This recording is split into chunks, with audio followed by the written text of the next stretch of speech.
kalau dulu itu banyaknya kita tahu banyak penderita diabetes itu lebih dari usia 50 tahun ya. Betul. Kalau sekarang malah di usia 30 tahun ke atas udah banyak penderita diabetes mellitus yang tipe 2.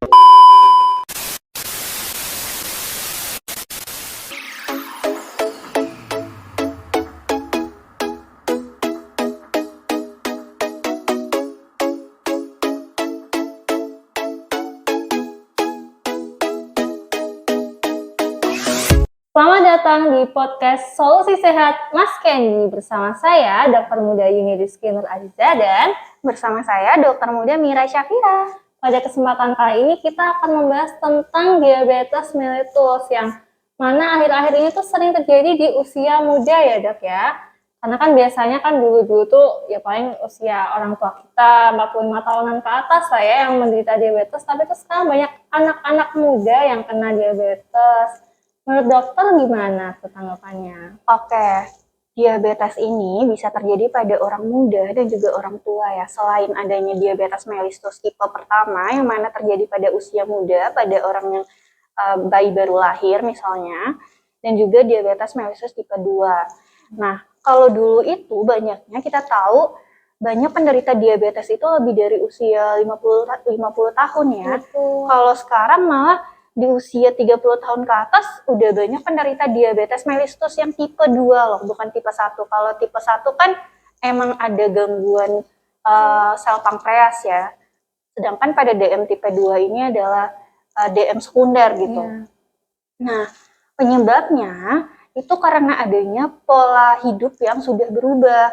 Kalau dulu itu kita biasanya orang tua kita kan nggak ada yang konsumsi junk food semudah sekarang gitu. Kalau sekarang banyak banget anak muda tuh konsumsi junk food, seblak kayak gitu, konsumsi minuman yang tinggi gula, terus konsumsinya banyak pengawetnya. Kalau sekarang tuh lebih mudah didapatkan ya dibandingkan orang zaman dulu. Jadi karena adanya pola makan dan hidup yang sudah berubah, kayak misalnya sekarang itu banyak banget loh anak muda itu kalau pesen makan lewat Grab udah nggak jalan gitu kan. Kalau misalnya ada aktivitas kan bisa mengurangi kalori ya, jadi nggak numpuk, nggak obesitas gitu kadar gulanya, kadar Serba lemaknya. mudah gitu ya sekarang Serba ya, Dok. mudah.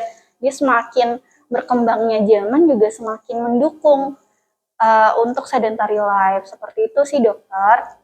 Nah, terus dok, kan dari tetangga-tetangga saya tuh juga banyak yang menderita diabetes mellitus tipe 2. Dia tuh juga udah rutin, katanya sih udah rutin minum obat, terus juga udah membatasi makanan minuman, membatasi goreng-gorengan, terus minuman-minuman manis tuh katanya udah enggak, lebih banyak minum air putih lah, terus juga ya tiap pagi jalan sehat gitu, jalan pagi di sekitar rumah.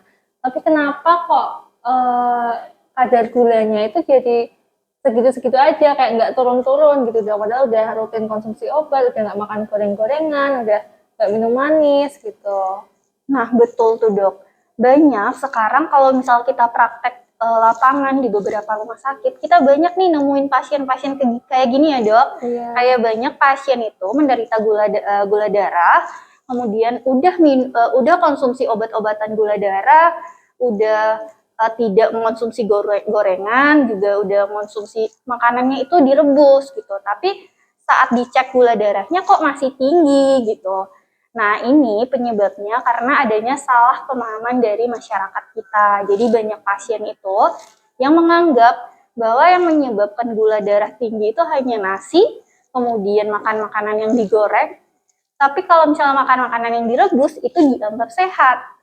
Tapi seharusnya yang harus kita ubah pola pikirnya yaitu makan makanan seperti nasi itu memang mengandung karbohidrat yang tinggi gitu. Tapi makan makanan seperti ubi, kentang, jagung, kemudian ubi jalar itu juga walaupun direbus, walaupun proses masaknya tidak digoreng, itu tetap mengandung karbohidrat yang mana nanti di pencernaan itu akan diubah menjadi gula, jadi bisa meningkatkan kadar gula darah. Berarti masih banyak teman-teman yang Salah salah pemahaman, ya, benar. bukan hanya proses pemasakannya aja, tapi memang sumber pemiliknya. makanannya yaitu memang makanan yang mengandung gula gitu Dok. Jadi ya tetap kadar gula darahnya tinggi seperti itu. Contohnya mungkin Dok, yang saran makanan apa aja yang bisa dikonsumsi, pemilihan makanannya tuh apa aja? Nah, oke. Untuk saran pemilihan makanannya, mungkin kita bisa konsumsi makanan yang protein dengan rendah lemak. Misalnya putih telur tuh Dok. Karena putih telur ini kan makanan yang mudah didapatkan. Kemudian dibandingkan dengan makanan yang lain, dia cukup murah ya untuk masyarakat. Kemudian juga ikan gabus itu adalah makanan yang tinggi akan protein seperti itu.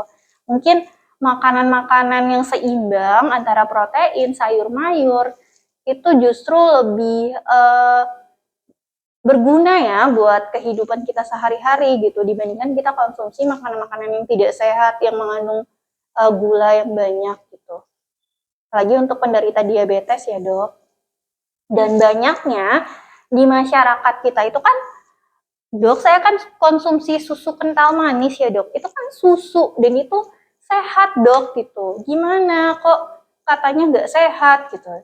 Ya memang tidak sehat Dok karena kandungan di dalam susu kental manis atau SKM ini sendiri kadar gulanya itu lebih tinggi dibandingkan kadar susunya. Jadi ini yang perlu dipahami oleh masyarakat untuk konsumsi yang memang susu yang kandungan proteinnya itu tinggi, bukan susu kental manis yang justru kadar gulanya lebih banyak seperti itu. Betul sekali Dok. Jadi sekarang juga banyak minuman-minuman kemasan atau minuman-minuman vitamin C gitu ya Dok ya, atau minuman yang mengandung kolagen gitu biasanya buat biar glowing gitu mukanya. Nah itu juga banyak mengandung gula ya Dok ya. Jadi remaja-remaja sekarang tuh juga aku pengen sehat minum minuman vitamin tapi ternyata di situ juga banyak mengandung gula. Nah iya memang kita diperlukan untuk lebih cermat lagi ya dalam memilih makanan dan minuman. Karena sekarang banyak memang produk-produk yang pembohongan gitu, pembohongan publik. Dibilang ini minuman yang mengandung kolagen bisa membuat kita glowing dan segala macam. Padahal ini hanya minuman yang mengandung gula. Justru kolagen itu kan diproduksi oleh tubuh ya, bukan sesuatu yang bisa dikonsumsi kemudian diubah menjadi kolagen seperti itu. Jadi memang kita harus cermat memilih produk-produk makanan dan minuman yang bisa kita konsumsi gitu, yang tidak mudah percaya terhadap iklan-iklan vitamin yang katanya mengandung vitamin, ternyata setelah dicek komposisinya kadar lemak, kadar gula itu lebih tinggi. Makasih banget ya Dr. Mira atas sharing-sharingnya. Ya semoga teman-teman yang menonton bisa menangkap apa maksud dari podcast kita, bisa diambil manfaatnya ya. Jangan lupa buat teman-teman untuk ingat sehat sebelum sakit. Jangan lupa juga untuk follow media sosial Puskesmas Kemeranjen 1 ada di YouTube, Instagram, Facebook, TikTok, dan WhatsApp. Sekian dari kita. Wassalamualaikum warahmatullahi wabarakatuh. Terima kasih.